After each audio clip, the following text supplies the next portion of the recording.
the instant gratification, I understand it. Everyone does, but that delayed, I've worked for this. I've sweated for this. I have put time into this and I've not given up. That consistency is a much, much greater, slower burning sense of pride than you'll ever get from an instant gratification.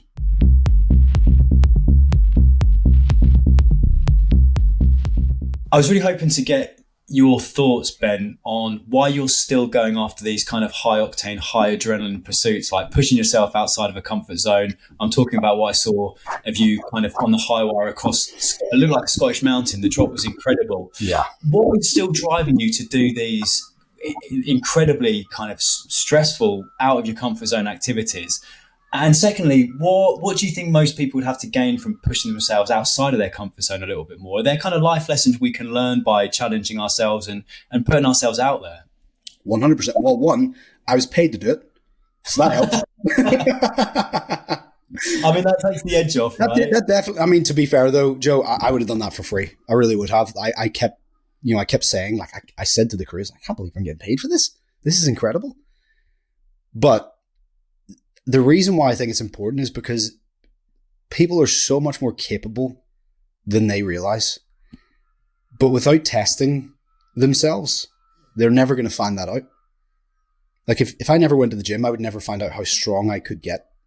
If I never sprinted, I would never find out how fast I could go.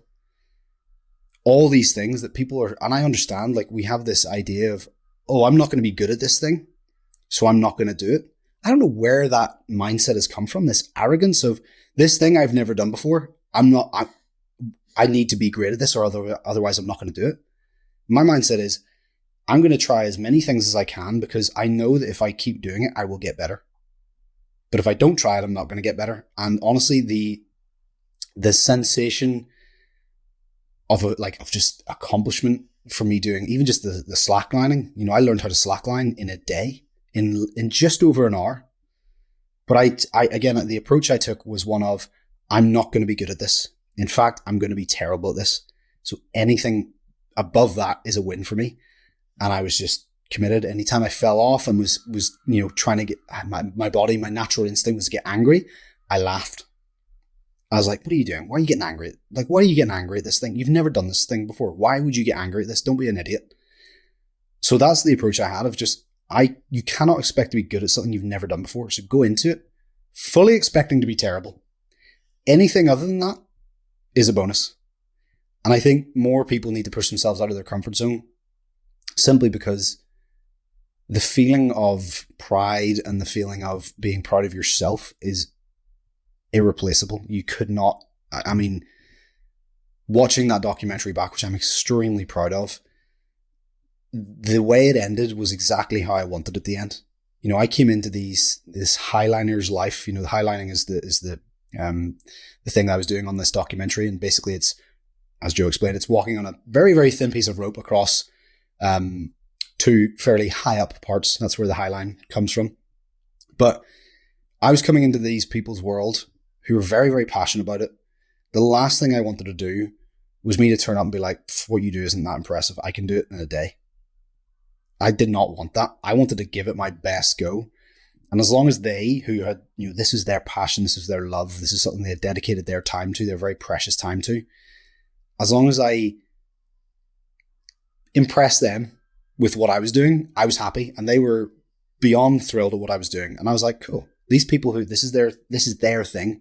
If they can look at me completely outsider and be like, yeah, he did a good job, I'm happy. Even if that meant me just, chickening out and not getting anywhere near the thing, because they were telling me that there's people who've been doing slacklining, which is just the low stuff between like two trees. So there's like a full on chaos going outside here.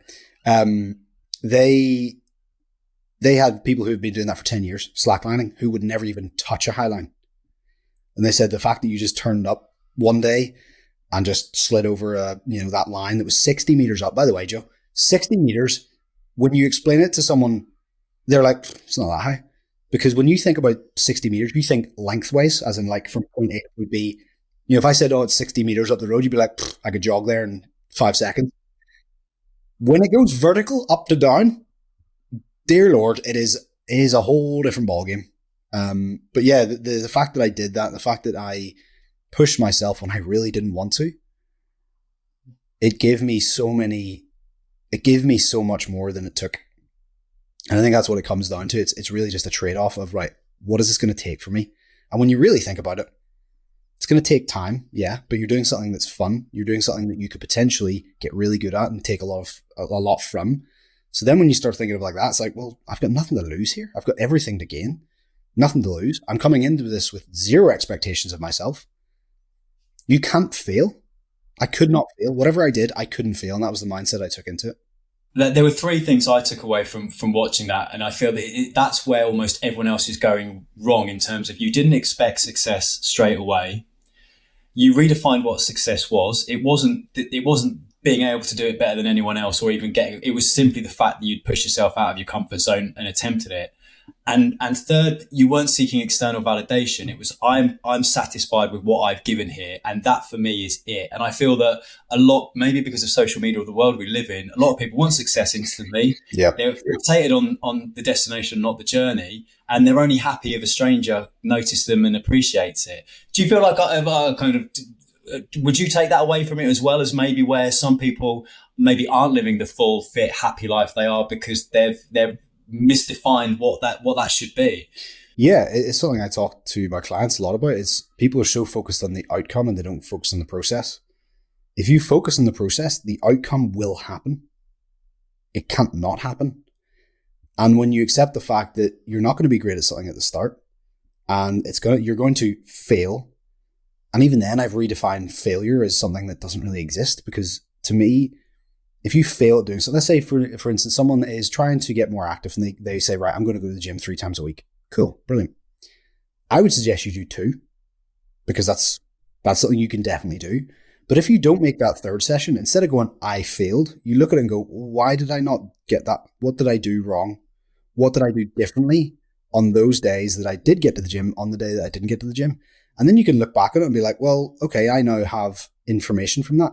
So that's not failure. You've learned something. You cannot say you've learned something and it's a failure. So again, I'm trying to redefine with the people I work with, and as many people as I can, that failure doesn't exist if it's not the way you look at things. I don't look at things as a failure. I look at things as, okay, I learned X, Y, and Z from that. If I learned anything from it, it's not a failure. But I understand how scary that can be. And again, I hope that I'm not coming across as, I'm holier than thou because I do it. I was terrified. I didn't really particularly want to do that. When I saw that line, I was like, I'd really rather just be part. In fact, I think I said that in the documentary. I'd rather be part of the crew right now and not be the person that everyone's focusing on.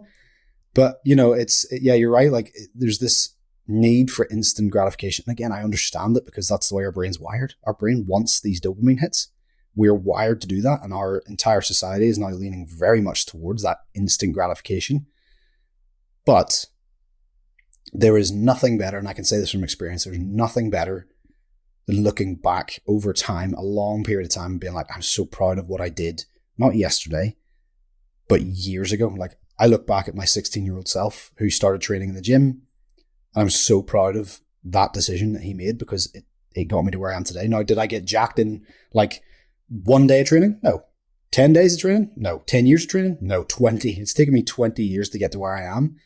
But because people click on my profile and see me exactly for who I am today, they just assume that I've always been like this, and I have not.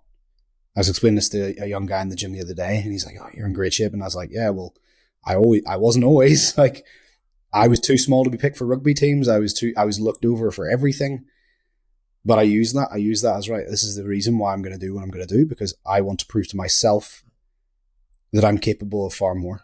You know, getting the head nods from the slackliners and highliners was great.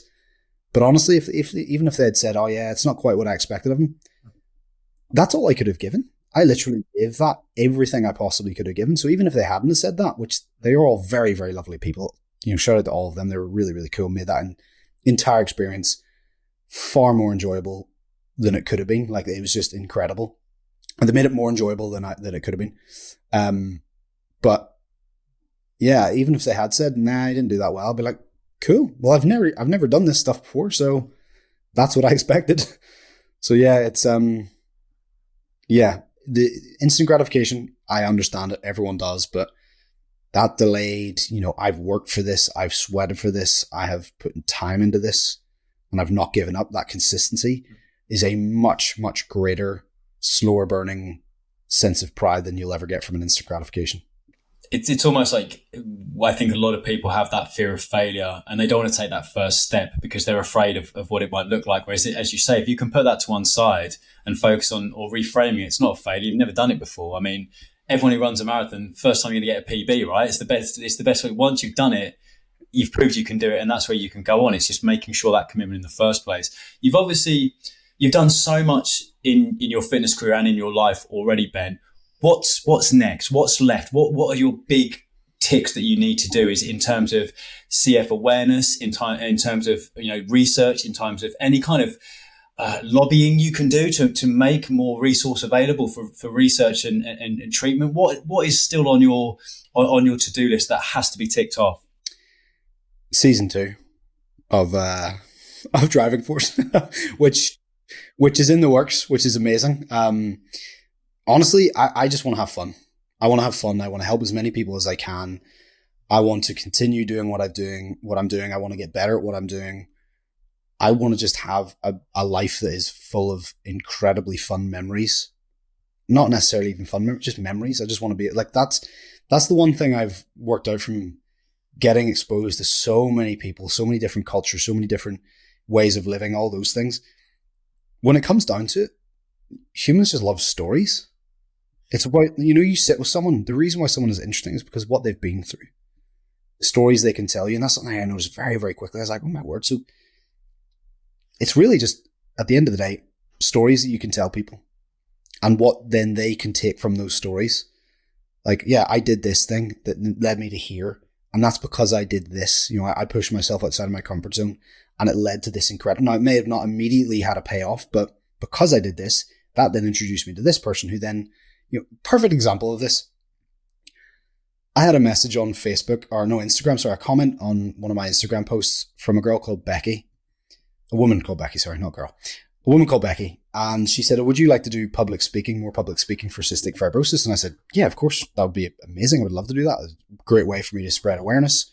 And again, public speaking is one of those things that I was terrified of, but I got better and better as I did more things like this. And she was like, yeah, that'd be amazing. Have you got any ideas? And I was like, no. And she said, well, actually there's an event over in Philadelphia that I've been taking part of for 20 years called Great Strides. It's an American cystic fibrosis thing they've been doing for years. Obviously COVID had a bit of a pause on it, but long story short, she had a best friend growing up called Brett, who passed away, unfortunately, from cystic fibrosis at age 20. Now, his mum, Debbie, she then jumped on a call after I'd spoken to Becky and said to me, right, I want to meet you. My son passed away from this illness. I want to see what this new medication has been doing. I just want to meet you. Is that okay? And I was like, yeah, that's cool. She flew me and my wife out first class to this event, this CF event. I got to meet people that I would never meet. I got to have conversations with people I would never get to have conversations with. I got to meet a parent who's been following me for 7 years, and her hands were shaking like a leaf when she came over to say hello to me with her 2 kids. Like, her 2 kids have cystic fibrosis. They were there, obviously. But she was like, this is like a dream come true to meet you. So I gave her as much information as I could. I filmed a little video for her kids, saying hello to them and tell them to listen to their parents whenever they're talking about the medications. But what I'm saying is, like, that came from such a small thing of me just being like, yeah, just being open to something. And that's given me, I mean, honestly, that time in Philadelphia, and then we went to Florida after that. We got to go to Disney World. We got to do all this amazing stuff. That's a memory that I will have forever because of one conversation. I could have easily ignored that comment because I get so many comments. I try to respond to as many of them as possible, but it would have been so easy for me to just have not seen that message. But because of that, something like that happened. And yeah, life is incredibly random, but you have to put yourself in those situations that allow for that randomness to exist.